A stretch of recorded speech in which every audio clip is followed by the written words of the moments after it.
इस पार्ट की शुरुआत वहीं से होती है जहां पिछला पार्ट एंड हुआ था। लियांग जब पीछे मुड़कर देखती है तो वो कोई चोर नहीं बल्कि शू वोंग था। दोनों एक दूसरे को देख हैरान रह जाते हैं। लियांग पूछती है तुम यहाँ क्या कर रहे हो, तो शू वोंग बताता है कि ये मेरा ही घर है। तभी लियांग को शिंग की बात याद आती है जिसमें उसने शू वोंग की पर्सनैलिटी को कुछ ऐसे एक्सप्लेन किया था जैसे कि लंबी हाइट, टफ बॉडी और भला का हैंडसम। उसे देखते ही लियांग समझ जाती है कि वो कौन है। शू वोंग भी समझ जाता है कि ये वही सिस्टर है जिसे उसके डैड घर ले आए हैं और ये जानकर के लियांग जैसी स्मार्ट इंटेलिजेंट लड़की उसकी सिस्टर है, उसकी खुशी का तो कोई ठिकाना ही नहीं रहता।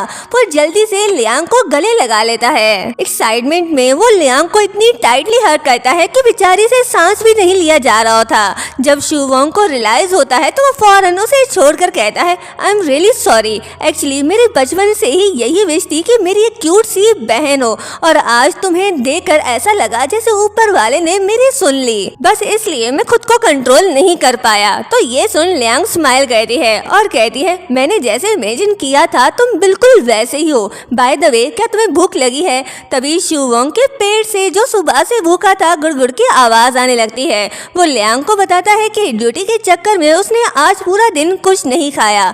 जो सुन लियांग सोच में पड़ जाती है कि अब उसे क्या खिलाए। तभी पास रखा नूडल्स का पैकेट बोल पड़ता है तेरा ध्यान किधर है, ये तेरा हीरो इधर है। लियांग उसे कहती है तुम बस थोड़ी देर वेट करो, मैं तुम्हारे लिए टेस्टी सा कुछ बनाकर लेकर आती हूँ। जिसके बाद वो शू वोंग को नूडल्स सर्व करती है जो उसे काफी पसंद आता है। वो लियांग से बोलता है घर में एक बहन होने के कितने फायदे हैं ना।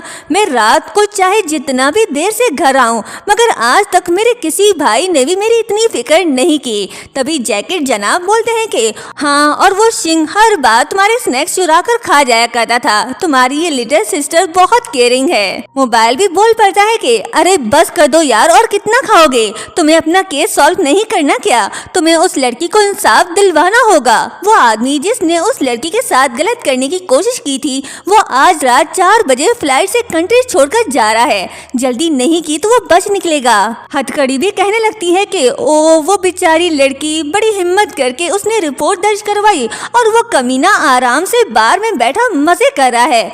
कितनी अफसोस की बात है, इंसान हमारी बात सुन ही नहीं सकते। उनकी बातें सुन लियांग को सारा माजरा समझ आ जाता है और वो इस केस के बारे में शू वोंग से पूछती है तो शू वोंग हैरान होकर कहता है मगर तुम्हें ये सब कैसे पता?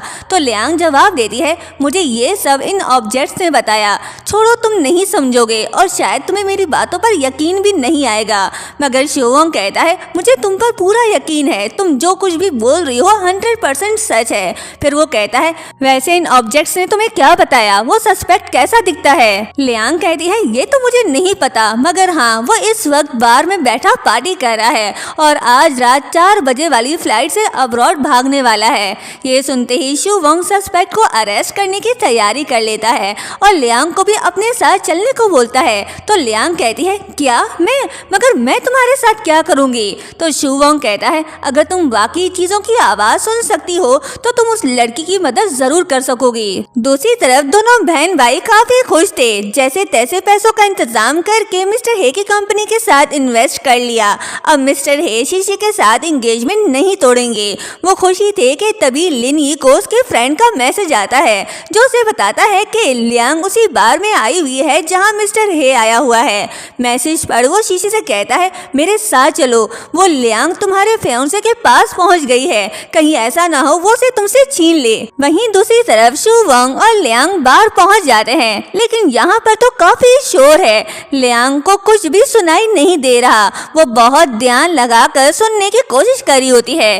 तभी मिस्टर हे के बंदे की नजर लियांग में पड़ जा रही है। वो उसे कहता है भाई वो देखो लियांग सुबह तो बड़ी अकड़ दिखा रही थी और अब खुद चलकर आपके पास आई है। तो ये सुन मिस्टर हे भी अकड़ दिखाकर कहता है मैं हूँ ही इतना हैंडसम, वो मुझे भूल ही नहीं पाई। लियांग ध्यान देकर ऑब्जेक्ट की बातें सुनने की कोशिश करती है। इस चक्कर में वो गिरने वाली होती है तो शू वंग उसे संभाल लेता है और पूछता है क्या हुआ, क्या तुम्हें इन सब की आदत नहीं? तो लियांग बताती है मैं पहली बार आई हूँ। तभी उसे एक लड़के की कीचेन की आवाज आती है जो कह रहा था मेरा मास्टर अंडर एज है और ये अभी से एडल्ट वाली सारी चीजें करता है। जो सुनकर लियांग को गुस्सा आता है। वो शू वंग को इशारा करती है तो शू वंग उस लड़के को पकड़ कर ले जाता है। तभी मिस्टर हे का आदमी कहता है वो इधर उधर क्यों मंडरा रही है, क्या तुम उसे दिखाई नहीं दे रहे? वैसे वो जिस लड़के के साथ आई थी वो कौन है, कहीं उसका चाहने वाला तो नहीं? उसकी बातें सुन मिस्टर हे का मुंह बन जाता है। वहीं लियांग फिर से ऑब्जेक्ट की आवाज सुनने में फोकस करने लग जाती है तो उसे एक लाइटर की आवाज आती है जो बेचारा बहुत दुखी था और कह रहा था मुझे बहुत दुख है कि मेरा मास्टर एक रेपिस्ट है। मुझे तो शर्म आ रही है इसे अपना मास्टर कहते हुए। लियांग इतने शोर में भी उसकी आवाज सुन लेती है और जैसे ही मुड़कर देखती है तो वहाँ मिस्टर हे बैठा हुआ था। वो फौरन पास जाती है तो लाइटर चुप हो जाता है। लियांग उससे कहती है तुम अभी किसकी बात कर रहे थे? जो सुनकर मिस्टर हे समझता है कि शायद लियांग उससे बात करी है और उसमें इंटरेस्टेड है। वो लियांग का हाथ पकड़कर अपने साथ ड्रिंक करने को कहता है तो लियांग उसे कहती है मैं तुमसे बात नहीं कर रही। मिस्टर हे गुस्से से कहता है ज्यादा ड्रामा मत करो, अगर दोबारा हंगामा किया तो फिर मुझे बुरा मत कहना। तभी लाइटर फिर से बोल पड़ता है तुम्हारी शक्ल देखकर भी घिन आती है और फिर लियांग को बताता है कि ये एक रेपिस्ट है, इसकी जाल में मत फंसना।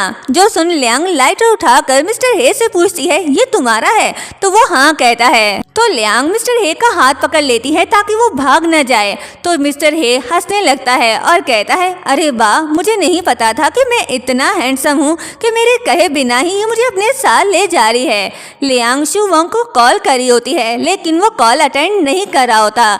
ये देख मिस्टर हे उसका मोबाइल छीन लेता है। तभी वहाँ पर शीशी आ जाती है। वो लियांग से कहती है छोड़ो मेरे फियोंसे का हाथ, अब तो खुलेआम दूसरे के फियोंसे पर डोरे डाल रही हो, शर्म नहीं आती? लियांग कहती है क्या मैं इसे छीन रही हूँ? मुझे इस घटिया आदमी में बिल्कुल भी दिलचस्पी नहीं, ये एक रेपिस्ट है। जो सुनकर शीशी कहती है बस भी करो, मुझे पता है तुम मेरे फियोंसे पर इल्जाम लगा रही हो क्योंकि तुम मुझसे जेलस हो रही हो। तो ये सुन लियांग हंसने लगती है। वो उसे कुछ कहती तभी लिन ये कहता है तुम इसको रेपिस्ट क्यों कह रही हो, क्या तुम्हारे पास कोई प्रूफ है? नहीं ना माय डियर सिस्टर, तुम्हें तो अच्छा सबक सिखाना ही पड़ेगा, चलो मेरे साथ। और लियांग का हाथ पकड़कर उसे अपने साथ ले जाने लगता है लेकिन लियांग उसे थप्पड़ मारकर अपना हाथ छुड़ा लेती है और मिस्टर हे के पास जाकर उससे कहती है किसने कहा मेरे पास सबूत नहीं, और फोन उठाकर पासवर्ड पूछने लगती है। जो सुनकर वो कहता है क्या तुम पागल हो, मैं तुम्हें अपने फोन का पासवर्ड क्यों बताऊं, वो भी सरेआम? लेकिन लियांग तो उससे पूछ ही नहीं थी, वो तो मोबाइल से बात करी थी, मोबाइल भी उसे पासवर्ड बता देता है। लियांग फोन अनलॉक कर लेती है जो देखकर सब हैरान हो जाते हैं। मिस्टर हे उसे मोबाइल छीनने की कोशिश करता है लेकिन लियांग जैसे तैसे करके वॉइस नोट प्ले कर देती है जिससे साबित हो जाता है कि वो एक रेपिस्ट है। लियांग कहती है अब बोलो, अब भी कुछ कहना बाकी है? लेकिन शीशी फिर भी कहती है मुझे यकीन है ये वॉइस नोट एआई है, मेरा फियोंसे ऐसा कर ही नहीं सकता। और मिस्टर हे से कहती है तुम फिक्र मत करो, मैं तुम्हारे साथ हूँ। और मन ही मन सोचती है चाहे कुछ भी हो जाए इसे कुछ नहीं होना चाहिए वरना सॉन्ग फैमिली बर्बाद हो जाएगी। उसकी बातें सुन लियांग मन ही मन सोचती है कोई इतना बड़ा बेवकूफ कैसे हो सकता है। और शीशी से कहती है क्या तुम पागल हो, थोड़ा तो दिमाग यूज करो। वो अपने खुद के ही मोबाइल में अपना ही एआई वॉइस बनाकर क्यों रखेगा? लेकिन शीशी की अकल तो घास चढ़ने गई, वो मानने को तैयार ही नहीं कि उसका फियोंसे भी गलत हो सकता है। और इस मौके का फायदा उठाकर मिस्टर हे वहाँ से भागने की कोशिश करता है। तो सामने रखा बोतल लियांग को बताता है कि उसे रोको, वो भाग रहा है, तो मुझे उठाकर सीधा उसके सिर पर मारो। और लियांग वैसा ही करती है, उस बोतल को उठाकर उसके सिर पर मारती है जिससे वो नीचे गिर जाता है और उसके सिर से खून भी निकलने लगता है। फिर वो एक और बोतल उठाकर उसके पास जाती है और उसे धमकाने लगती है तुम्हें मेरे साथ पुलिस स्टेशन चलना होगा, बेहतर इसी में है कि चुपचाप मेरे साथ चलो और अपना जुर्म कबूल करो। तभी लिन ये लियांग को डांटने लग जाता है और कहता है ये तुम क्या कर रही हो? लियांग का ध्यान उसकी तरफ हो जाता है और इस वजह से मिस्टर हे को मौका मिल जाता है। वो चाकू उठाकर लियांग को मारने के लिए आगे बढ़ा होता है और यहीं पर यह पार्ट एंड होता है।